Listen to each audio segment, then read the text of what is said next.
so long. No. You don't know 6. Biology. Sex appeal? It's marketing.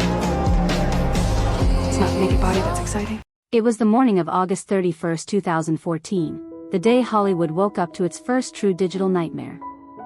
Overnight, more than 500 private photos of over 100 celebrities flooded the internet in what journalists would later call the fappening. Every legend has a shadow. Stay with us, subscribe, keep the light on, and together we'll uncover the secrets the screen could never show.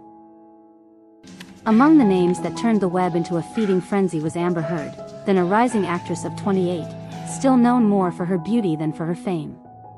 Her images spread across Reddit and 4chan in minutes, shared, deleted, and reshared again, over 10 million downloads within 48 hours. For the world, it was entertainment. For Amber, it was the first fracture in a carefully built facade, a brutal initiation into the age of digital voyeurism. At that time, she had just finished The Rum Diary and was stepping into a new chapter beside one of Hollywood's most adored icons, Johnny Depp. The media called her the next great blonde of the century. She called it pressure. The internet called it ownership. No one could have imagined that what began as a data breach scandal would mark the start of one of the most publicized personal implosions in modern entertainment. The breach became prophecy, the preview of a decade where her name would be typed over 30 billion times across search engines, trending charts, and social media hashtags. The leak didn't just expose her privacy. It exposed the world's appetite for destruction, the thrill of tearing down the very idols it once worshipped. This is not just the story of a stolen photo. It's the story of how one woman's digital shadow became Hollywood's modern obsession. Before the headlines, before the lawsuits, before the endless storm of opinions, there was a girl from Austin, Texas, who wanted nothing more than to escape the silence of ordinary life. Amber Laura Heard was born on April 22, 1986, to Patricia Page, an internet researcher, and David Clinton Heard, a construction worker who trained horses for local rodeos. Their home sat on the quiet outskirts of Austin, where dust and sunlight hung in the air like two constant witnesses. From the beginning, Amber wasn't built for stillness. At just 12 years old, she was already performing in school theater productions, devouring films, and sneaking into late-night movie screenings her parents forbade her to watch. When her best friend died in a car crash at 16, the small-town world that once felt safe suddenly became unbearable. "I no longer believed in God," she would later say in an interview. "Only in surviving." That same year, she dropped out of St. Michael's Catholic Academy, packed a single suitcase, and drove 1,400 miles to New York City. The dream was simple: modeling, acting, anything that would keep her alive and noticed. She signed with a local modeling agency, earning barely $50 per shoot, while living in a shared apartment with 3 other girls, all chasing the same illusion. By 2004, she was 18 and restless. Hollywood was calling. Amber traded New York's noise for Los Angeles's neon haze, auditioning for everything: commercials, bit parts, music videos. She appeared briefly in television shows like Jack and Bobby and The OC, her total screen time across those years adding up to less than 7 minutes. But even in 7 minutes, she had something few others did: that magnetic unease the camera couldn't quite explain. Her first speaking film role came in 2006, in All the Boys Love Mandy Lane, a low-budget slasher that premiered at the Toronto International Film Festival. The film grossed just $1.9 million, but critics took notice. One wrote, "There's something dangerous in her calmness. She looks like she's hiding a secret." It was true. What Amber was hiding wasn't a secret, it was hunger. For recognition. For control. For a version of herself untouchable by the pain she left behind in Texas. In the glittering illusion of Los Angeles, that hunger was both a weapon and a wound. Every audition, every headline, every photo shoot, another brick in a wall that would one day collapse. Before she became a headline, she was simply a girl trying to escape one. Los Angeles has a strange way of testing its dreamers. Some melt under the heat of rejection. Others learn to breathe it in like oxygen. Amber Heard did both.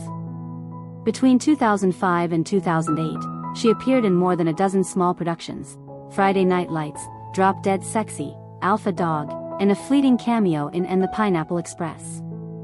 Her total screen time barely reached 45 minutes, yet casting agents began to whisper her name in the same breath as potential. Then came Never Back Down, 2008, a teen action drama that unexpectedly earned $41 million worldwide on a modest $20 million budget. Audiences remembered her as the girl with a punch behind her eyes, beautiful, but sharp, dangerous.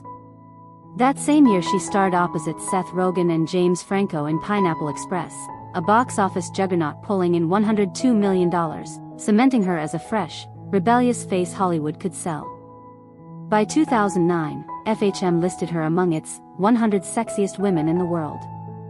For the first time, the industry wasn't just watching Amber Heard, it was branding her. But behind the glossy magazine covers was a woman who still couldn't pay her rent on time. She once admitted to owning only 2 pairs of shoes, one for auditions, one for waiting tables. Her turning point arrived with The Rum Diary, 2011. The film grossed a modest $30 million, but it changed everything. On set, she met Johnny Depp, a man 23 years older, whose legend dwarfed even his shadow. The chemistry was instant, and within months the tabloids ignited. Paparazzi photos sold for up to $14,000 per shot. Gossip headlines mentioned her name more than 2,000 times a week. Amber Heard, once a supporting actress, had become Hollywood's newest obsession. Roles followed: Machete Kills, 2013, 3 Days to Kill, 2014, and Magic Mike XXL, 2015. None made her a superstar, but each moved her one step closer. Producers described her as fearless, a woman who acts like she has nothing to lose. In truth, she didn't. She had built a career entirely on defiance. By 2016, she was standing where few ever reach, cast as Mera in DC's Justice League and later Aquaman. The franchise would go on to gross over $1.1 billion worldwide, placing her image on billboards across 60 countries. From a Texas teenager with a cracked mirror to a superhero queen of Atlantis, it looked like destiny fulfilled. But Hollywood's light burns brightest right before it explodes. The applause hadn't yet faded when the rumors began to echo louder than her dialogue. Behind the gowns and premieres, a storm was forming, one that would soon turn every screen, every feed, every courtroom into a theater she could no longer control. The rise was complete. The fall was already waiting. By 2016, Amber Heard was everywhere. Her face towered over Times Square in a crimson crown of Atlantean armor. Her name glimmered on magazine covers from Elle to Vanity Fair. The woman once fighting for bit parts was now earning $1 million per film and representing luxury giants from Tiffany & Company to L'Oréal Paris. On paper, she had made it. In reality, the cracks were beginning to show. That same spring, she filed for divorce from Johnny Depp after just 15 months of marriage. The court documents landed like a bomb, and the tabloids treated it like war.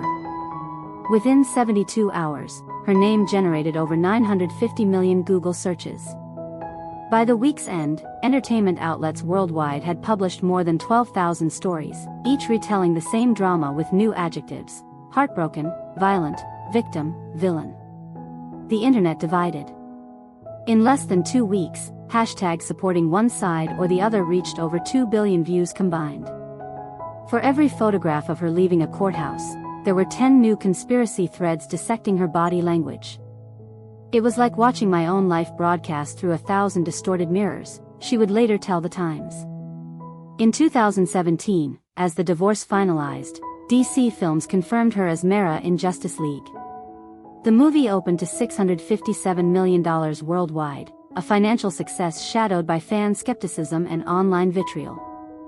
Yet when Aquaman premiered a year later, it became a phenomenon, $1.15 billion at the global box office, the highest-grossing DC film in history. For a moment, the noise quieted. Amber Heard had become a certified international star. She earned $3 million from the film and another $1.5 million in endorsements that same year. Her Instagram following soared past 4 million. But fame, once a dream, now felt like surveillance. Every photo she posted was analyzed, every silence became suspicious. In 2018, she published an op-ed in the Washington Post discussing her experiences with domestic violence without naming anyone directly. Within hours, global headlines interpreted it as an accusation. 2 years later, Johnny Depp filed a $50 million defamation lawsuit, and Amber countersued for $100 million. Suddenly, her golden stage turned into a witness stand. Between 2020 and 2022, analysts estimated the combined online reach of the trial coverage exceeded 150 billion impressions. TikTok alone hosted over 19 billion views under the hashtag #JusticeForJohnnyDepp, while her own name drew 4.3 billion. What began as a love story had evolved into a live-streamed morality play, watched by half the planet. Brands distanced themselves, public opinion calcified. In a single month, her approval rating among U.S. audiences dropped from 28% to 9%. Meanwhile, Aquaman 2 production paused, rewrote, resumed. Hollywood loves redemption arcs, just not in real time. And through it all, Amber Heard kept showing up, sunglasses on, voice steady, the same blank expression that viewers called arrogance but might have been armor. The light that once crowned her was now interrogation light, bright, cold, merciless. The applause had become judgment. The spotlight, a cage. Next would come the fall, broadcast, dissected, and replayed in infinite loops. By the spring of 2022, the world had turned the courtroom into an arena.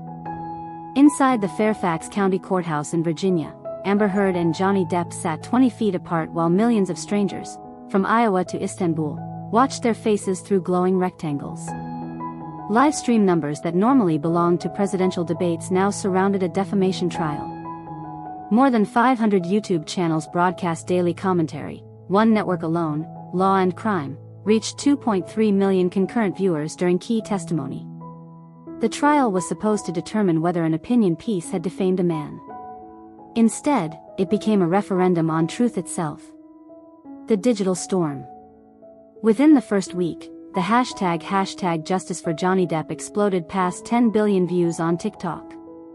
By May 2022, that figure had surpassed 19 billion, while #IStandWithAmberHeard struggled to cross 100 million, a ratio of roughly 190 to 1. Social media analysts at Bot Sentinel documented over 14,000 coordinated accounts amplifying anti-Heard memes across Twitter and Reddit. Some posts reached 30 million impressions in hours. Every frame of the broadcast became raw material for entertainment, courtroom sketches redrawn as fan art, facial expressions looped into GIFs, audio clips remixed into pop songs. On YouTube, creators uploaded more than 200,000 videos tagged with Depp v. Heard, generating a collective 2.6 billion views before the verdict. For Amber Heard, the experience wasn't just public scrutiny, it was digital vivisection. Each sigh, each misplaced glance was dissected, labeled, memed. Psychologists later described the phenomenon as the first trial fully weaponized by real-time social media narratives. The human cost. During the 6-week proceedings, her name was searched an average of 32 million times per day on Google. Sentiment analysis software recorded that 78% of posts mentioning her were negative. In that same window, her endorsement portfolio shrank by half. One cosmetics brand quietly paused its campaign, a fashion line postponed its release. Behind the cameras, Amber arrived at court each morning flanked by 2 security officers and a silence heavy enough to echo. Her sister, Whitney, often sat behind her, the only family face in a sea of spectators clutching signs. Outside, fans camped overnight for a seat in the gallery. Tickets that were free at the door resold online for $500 each. When she took the stand, ratings peaked. At one point, more than 8 million people watched simultaneously across platforms. Every word was instantly captioned, clipped, and judged. Even neutral legal analysts admitted that public perception had escaped the courtroom entirely. Verdicts were being rendered in real time, one tweet at a time. The verdict. On June 1, 2022, after 13 hours of deliberation, the jury awarded Johnny Depp $10.35 million in damages and granted Heard $2 million on one counterclaim. Within 60 seconds of the announcement, Google Trends registered an unprecedented spike, search interest for Amber Heard verdict hit 100 out of 100, the maximum possible value. News outlets from CNN to The Guardian pushed out push notifications. On Twitter, mentions of her name surpassed 1.2 million in 1 hour. Stock footage libraries even reported a temporary crash from the demand for clips of her walking out of court. But numbers couldn't measure what lingered afterward, the quiet collapse that rarely trends. For months, she faced relentless commentary, strangers diagnosing her expressions, debating her voice, replaying testimony like sports highlights. When a petition demanding her removal from Aquaman and the Lost Kingdom crossed 4.6 million signatures, Warner Brothers confirmed her screen time had been reduced to under 10 minutes. After the noise. In December 2022, Heard announced she would settle the case, stating it was not an act of concession, but a way to end the cycle of humiliation. Legal experts estimated her total legal costs at over $15 million, including appeals that never came. She deleted her Twitter account soon after Elon Musk's acquisition of the platform, leaving behind 5.3 million followers and a timeline erased like a burned film reel. She retreated from Los Angeles, selling her Yucca Valley home for $1.05 million, and moved quietly to Spain. Local media later photographed her walking through Madrid streets with her daughter, Onak, born via surrogate in 2021. "I love Spain," she told a reporter in Spanish. "I hope to stay here. I like living away from the noise." The echoes. The noise, of course, never fully stopped. By early 2023, streaming services released 3 documentaries and countless analysis videos. The phrase, Depp v. Heard, yielded more than 1 billion search results on Google. Data scientists now cite the case as the clearest evidence of how narrative can outpace fact in the social media era. Behind the data points, a more fragile reality remains: a career in limbo, a public image shattered, and a global audience left uncertain what they had actually witnessed: justice, entertainment, or something darker. Amber Heard once said, "The internet is a mirror with a million cracks. Look too long, and you start to see yourself disappear between them." By the time the courtroom lights dimmed, she was no longer merely an actress. She was a case study, the intersection of fame, technology, and the human hunger to take sides. Her collapse wasn't a single moment, it was a slow dissolve across screens worldwide, measured not in seconds but in clicks. And somewhere between the verdict and the silence that followed, Hollywood learned a new truth: in the age of the algorithm, empathy has an expiration date. Silence came like a foreign language. After nearly a decade of constant noise, flashing bulbs, headlines, hashtags, Amber Heard vanished from the grid. Her verified Instagram account went dark in mid-2023. Her last post, a brief Spanish caption about a new chapter, gathered over 1.2 million likes before she deleted the app entirely. For the first time since 2008, her name slipped off Google's top 100 search list, falling by 94% within 3 months. In Madrid, the world stopped calling her Hollywood actress. Locals simply called her La Chica Americana, the American girl who smiled politely at cafes and carried a toddler with reddish blonde curls. Real estate records placed her in a modest €1.2 million apartment near Parque del Retiro, half the size of her former Los Angeles home. She was often seen jogging at dawn, without makeup, headphones in, the city waking around her but not at her. While her film career idled, she began to rebuild something less visible. In 2023, she quietly joined a Spanish nonprofit focused on digital privacy rights, offering testimony about the psychological toll of online harassment. Her brief speech in Barcelona's Civic Forum, just 6 minutes, 48 seconds long, was viewed 4.8 million times on YouTube within a week.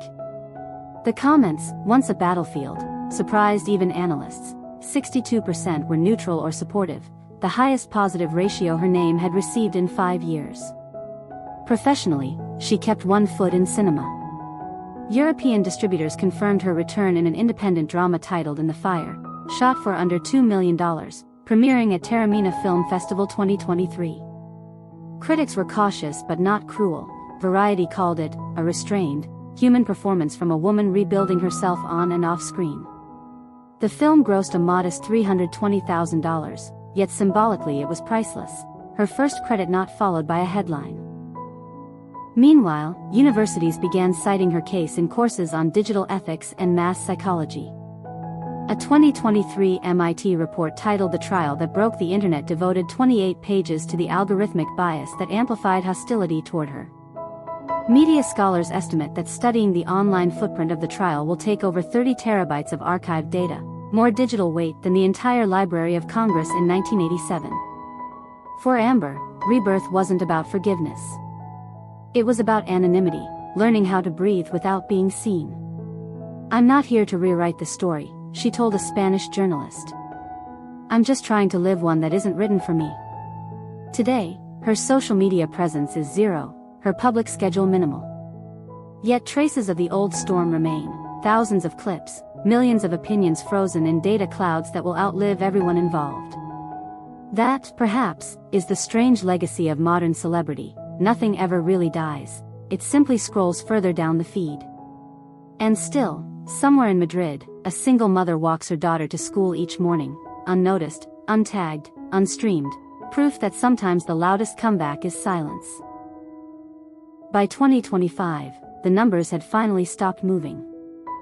Search indexes that once pulsed with millions of clicks now recorded barely 80,000 monthly queries for her name, a 99% decline from the trial's peak. The storm that had consumed her life had become another archived trend, a chapter buried beneath newer scandals and fresher hashtags. Yet the data remains: over 37 billion total views, 24 documentaries, and 6 academic papers dissecting the digital anatomy of her downfall. Amber Heard, once a face on movie posters, had become a case study in the psychology of spectacle. She lives now beyond the reach of algorithms, a woman measured not by followers but footsteps. In Madrid, her daughter's laughter is worth more than any headline.